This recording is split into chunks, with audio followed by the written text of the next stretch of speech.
This is our Lake Kuyucuk bird observation tower, put in by the ministry to assist and promote ecotourism, bird watching. So we'll take a little walk up here into this facility, which is open to the public. We also use it for our bird observations, our bird monitoring, but essentially anybody can come in and check out this cool tower.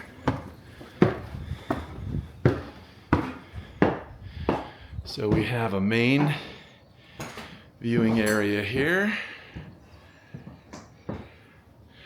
views on all sides, and then we have a second platform up here which doesn't have any windows and is a bit windier.